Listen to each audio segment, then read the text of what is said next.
को बस ध्यान से देखना है वीडियो को लास्ट तक, और लास्ट में आप देखना, आपको एक सवाल दूंगा और आप उसको फट से सॉल्व कर दोगे। तो देखिए टेंस और उसके नीचे मैंने लिखा हुआ है पीपीएफ। टेंस इसका मतलब है कि टेंस को 3 भागों में बांटा गया है, प्रेजेंट, पास्ट और फ्यूचर।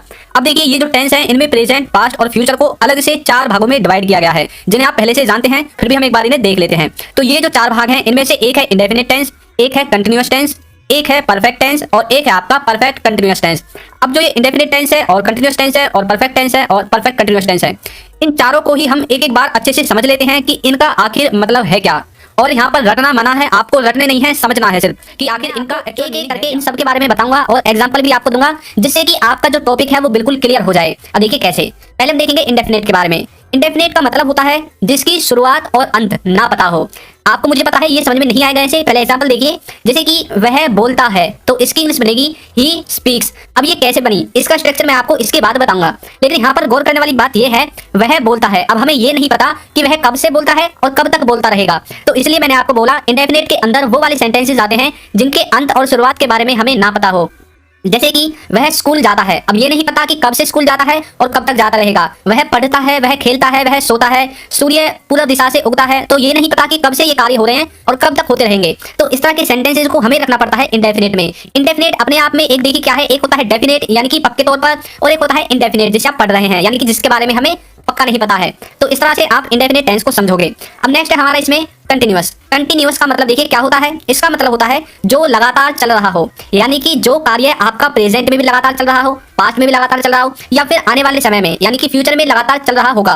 तो यदि आपको प्रेजेंट का वाक्य बनाना है तो प्रेजेंट में लगातार चल रहा होना चाहिए वह कार्य, पास्ट का बनाना है तो पास्ट में वह कार्य रेगुलर चल रहा होना चाहिए, और फ्यूचर का बनाना है तो फ्यूचर में वो कार्य रेगुलर चल रहा होना चाहिए। तो इस तरह से आप प्रेजेंट कंटिन्यूअस, पास्ट कंटिन्यूअस और फ्यूचर कंटिन्यूअस इन तीनों को बना दोगे। तो जो कार्य रेगुलर चल रहा हो, एग्जांपल देखिए, वह खेल रहा है तो कैसे बोलोगे, ही इज प्लेइंग। अब यहाँ पर इज कैसे आया, प्ले के साथ आईएनजी कैसे आई, ये आपको वीडियो के अंत तक पहुंचते पहुंचते बिल्कुल पता चल जाएगा।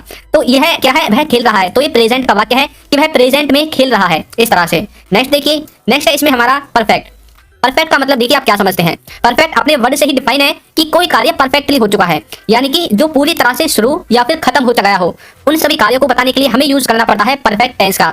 या तो वो कार्य पूरी तरह से खत्म हो गया है या फिर पूरी तरह से शुरू हो गया है, प्रेजेंट में, पास्ट में या फिर फ्यूचर में। यदि प्रेजेंट का वाक्य बनाना है तो प्रेजेंट में वो कार्य खत्म हो गया होगा या फिर शुरू हो गया होगा। अगर फ्यूचर का बनाना है तो यही शुरू और खत्म फ्यूचर के लिए होंगे, और यदि पास्ट का वो वाक्य है तो पास्ट में ही खत्म हो गया होगा या फिर पास्ट में ही शुरू हो गया होगा। इस तरह से आपको परफेक्ट को समझना है। अब देखिए कैसे, वह खा चुका है तो इसकी जो इंग्लिश बनेगी ही हैज ईटन, वह खा चुका है, इस तरह से। तो वह खाने का कार्य खत्म कर चुका है, इस तरह से आप बोल सकते हैं। अब नेक्स्ट है हमारा परफेक्ट कंटिन्यूअस। इसका मतलब होता है परफेक्ट प्लस में कंटिन्यूअस, यानी कि इसमें परफेक्ट का कुछ भाग यूज होगा और कुछ कंटिन्यूअस टेंस का भाग यूज होगा, तभी तो मिलकर बना है परफेक्ट कंटिन्यूअस। यानी कि परफेक्टली पास्ट में या प्रेजेंट में शुरू भी हो चुका है और वो कंटिन्यूटी में भी है। जैसे कि वह सुबह से खेल रहा है, अब यहाँ पर क्या है, उसने ये कार्य पास्ट में यानी कि सुबह शुरू कर दिया और अब भी यह चल रहा है, कंटिन्यूअस में है, तो कैसे बोलोगे, he has been playing since morning. इस तरह से आप इसे समझोगे। तो यानी कि जब कोई कार्य पास्ट से शुरू हो या फिर प्रेजेंट से ही शुरू हो, यदि प्रेजेंट का वाक्य है, पास्ट का वाक्य है तो पास्ट से शुरू होगा और रेगुलर चल रहा है, तब आपको यूज करना है परफेक्ट कंटिन्यूअस का। तो आपको ये चारों चीजें अच्छे से समझ में आ गई हैं। अब हम बात करते हैं इनके स्ट्रक्चर के बारे में। तो देखिए इनके स्ट्रक्चर में आपको मैंने एक स्क्रीन पर दिखा दिया है, एक जो टेबल है,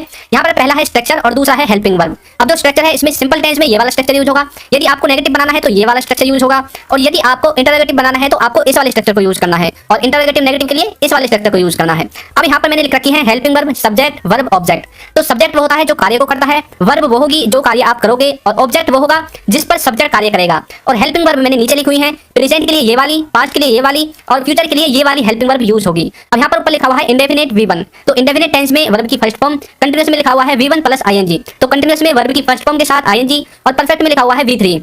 तो इस तरह से आप इसे बनाओगे। अब नीचे मैंने इनका स्ट्रक्चर लिख दिया है कि आपको किस तरह से इन्हें यूज करना है। तो सब्जेक्ट आपको पता चल गया, हेल्पिंग वर्ब पता चल गई, वर्ब पता चल गई, ऑब्जेक्ट पता चल गया। अब ये किस किस के साथ यूज होंगे, तो यहाँ पर देखिए जो थर्ड पर्सन सिंगुलर है उसके साथ, यानी कि ही, सी, इट, और किसी व्यक्ति का नाम, इसके साथ यूज होगा इज, वाज, हैज और डज।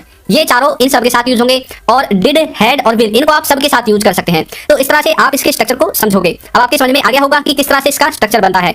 अब मुझे पता है कि आपको अच्छे से टेंस समझ में आगे हैं, और अब मैं आपकी प्रैक्टिस के लिए एक सेंटेंस आपको देता हूं। तो देखिए क्या है वो, वह स्कूल जा रहा है। तो इसको आपको सॉल्व करके कमेंट बॉक्स में आंसर देना है कि ये कौन से टेंस का है और इसकी इंग्लिश क्या बनेगी। तो सीख गए ना आप, सिर्फ 7 मिनट में टेंस आपको बिल्कुल क्लियर हो गया होगा। मैंने आपको रटवाया नहीं है, सिर्फ समझाया है। और यदि आप इस वीडियो को अच्छे से बाद में एनालाइज करोगे तो आप वाकई में देखोगे कि आपको टेंस आ गए हैं। तो आज की वीडियो में इतना ही, मिलते हैं किसी नेक्स्ट टॉपिक के साथ अगली किसी वीडियो में। तो चैनल को सब्सक्राइब, वीडियो को लाइक और एक अच्छा सा कमेंट करना बिल्कुल ना भूलें। Thank you.